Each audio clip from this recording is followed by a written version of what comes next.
Hello everyone, welcome to KTV Telugu.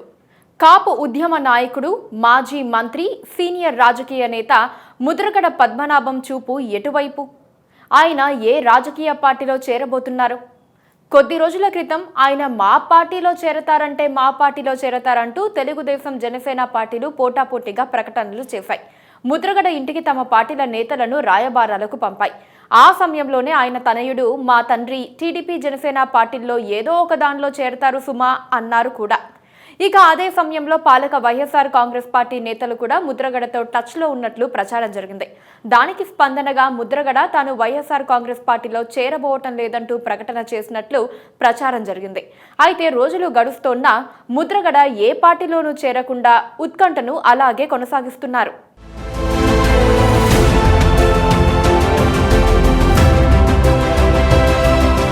1978లో Janata party తరపున ఎమ్మెల్యేగా గెలిచి రాజకీయ ప్రస్థానం ఆరంభించారు ముద్రగడ పద్మనాభం.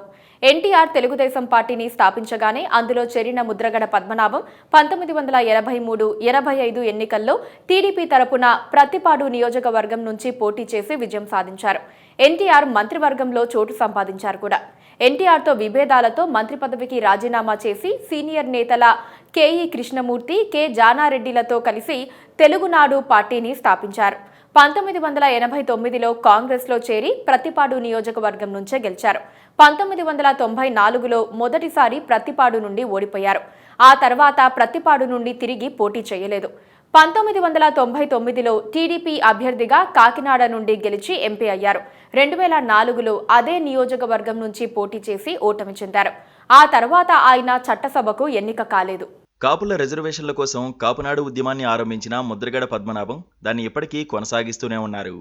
2014లో చంద్రబాబు నాయుడు ఏపీ ముఖ్యమంత్రి అయిన తర్వాత కాపుల రిజర్వేషన్ల కోసం మళ్లీ కదం తొక్కారు ముద్రగడ.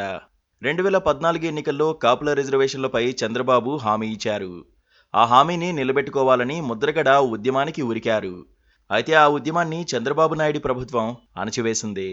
ముద్రగడ పద్మనాభంతో పాటు ఆయన సతీమణిని వారి ఇంట్లోనే హౌస్ అరెస్ట్ చేశారు. ఈ సమయంలోనే ముద్రగడను పోలీసులు దారుణంగా అవమానించడమే కాకుండా దంపతులను బూతులు తిట్టారు.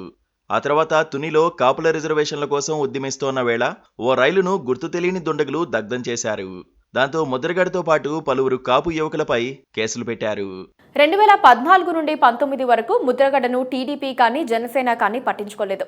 జనసేన అధినేత పవన్ అయితే కులాల ప్రాతిపదికన రిజర్వేషన్లు ఏంటి అసహ్యంగా అని ముద్రగడను విమర్శించారు.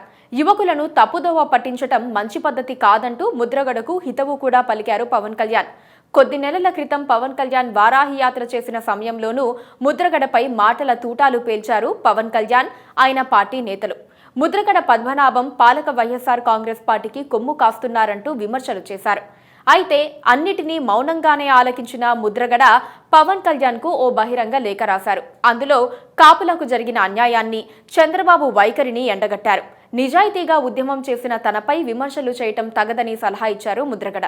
ముద్రగడ పద్మనాభంపై చంద్రబాబు ప్రభుత్వం పెట్టిన కేసులన్నింటినీ జగన్మోహన్ రెడ్డి ప్రభుత్వం ఉపసంహరించుకోవడం, కాపుల రిజర్వేషన్ల అంశం కేంద్రం చేతుల్లో ఉన్నందున దానిపై తాను ఎలాంటి హామీ ఇవ్వలేనని జగన్మోహన్ రెడ్డి నిజాయితీగా ఒప్పేసుకోవడం జరిగిపోయాయి. పవన్ కళ్యాణ్ చంద్రబాబు నాయుడుతో పొత్తు పెట్టుకున్నారు. దాంతో కాపు సామాజిక వర్గం ఓట్లు టీడీపీ, జనసేన కూటమికి పడతాయని వారు భావించారు. ఈ తరుణంలోనే ముద్రగడ పద్మనాభం వైఎస్ఆర్ కాంగ్రెస్లో చేరతారన్న ప్రచారం జరిగింది. దాంతో టీడీపీలో కంగారు మొదలైంది. ఆ సమయంలోనే ముద్రగడను బుజ్జగించి తమ కూటమిలోకి తెచ్చుకునేందుకు చంద్రబాబు వ్యూహరచన చేశారు. పవన్ చేత దాన్ని అమలు చేయించే ప్రయత్నం చేశారు. జనసేన నేతలు నేరుగా ముద్రగడ ఇంటికి వెళ్లి జనసేనలో చేరాలని కోరారు. దానికి ఆయన సానుకూలంగా స్పందించారని చెప్పుకున్నారు కూడా. అయితే ముద్రగడ మాత్రం తాను ఏ పార్టీలో చేరేది క్లారిటీ ఇవ్వలేదు. ముద్రగడను వీలైనంత త్వరగా తమ పార్టీలో చేర్చేసుకుందామనుకున్న జన సైనికులు ముద్రగడ ఇంటికి వెళ్లారు. మీరు మా పార్టీలో ఎప్పుడు చేరతారు సార్ అని అడిగారు. దానికి ముద్రగడ నేరుగా బదులివ్వలేదు. టీడీపీతో పొత్తులో భాగంగా పవన్ కు ముఖ్యమంత్రి పదవి ఇస్తామని ఒప్పుకున్నారా అని ముద్రగడ అడిగారు. జన సైనికులు బిక్కమొహాలేసేసరికి కనీసం ఉప ముఖ్యమంత్రి పదవి అయినా ఇస్తారన్న గ్యారంటీ లభించిందా అని ఆరా తీశారు. దానికి జన సైనికుల వద్ద సమాధానం లేదు. ముందుగా చంద్రబాబుతో లిఖితపూర్వకంగా ఒప్పందం చేసుకుని రండి, అప్పుడు చెబితే నేను మీ పార్టీలో చేరతానని ముద్రగడ వ్యాఖ్యానించి వారిని పంపేశారు.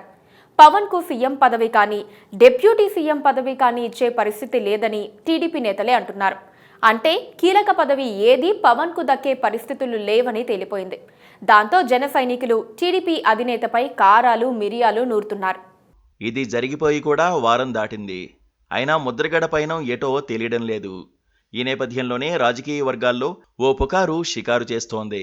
అందరూ అనుకుంటున్నట్లు ముద్రగడ పద్మనాభం టీడీపీలో కానీ జనసేనలో కానీ చేరడం లేదని, వైఎస్ఆర్ కాంగ్రెస్ వైపు చూడడం లేదని రాజకీయ పండితులు అంటున్నారు. ఆయన త్వరలో బీజేపీలో చేరనున్నారని అంటున్నారు. అందుకే జన సైనికులు తన ఇంటికి వచ్చినా ముద్రగడ ఆ పార్టీలో చేరలేదని వారంటున్నారు. బీజేపీలో చేరి వచ్చే ఎన్నికల్లో బీజేపీ అభ్యర్థుల విజయానికి పాటుపడ్డం ముద్రగడ బాధ్యతగా వారు చెబుతున్నారు. వీలైతే కాకినాడ లోక్సభ స్థానం నుంచి ముద్రగడ చేత పోటీ చేయించాలన్న ఆలోచనలో కమలనాథులు ఉన్నారని అంటున్నారు. గతంలోనూ ముద్రగడ బీజేపీలో 4 ఏళ్ల పాటు కొనసాగారు. మాజీ ఎంపీ కృష్ణంరాజు విజయంలో కీలక పాత్ర పోషించారు కూడా. పవన్ కళ్యాణ్ టీడీపీతో ముందుకు సాగుతోన్న తరుణంలో కాపు ఓటు బ్యాంకు కోసమే బీజేపీ ముద్రగడను తమ వైపు ఆకర్షించుకుంటోందని ప్రచారం జరుగుతోంది. అయితే ముద్రగడ మాత్రం తాను బీజేపీలో చేరుతున్నట్లు ఇంతవరకు ఎలాంటి ప్రకటన చేయలేదు.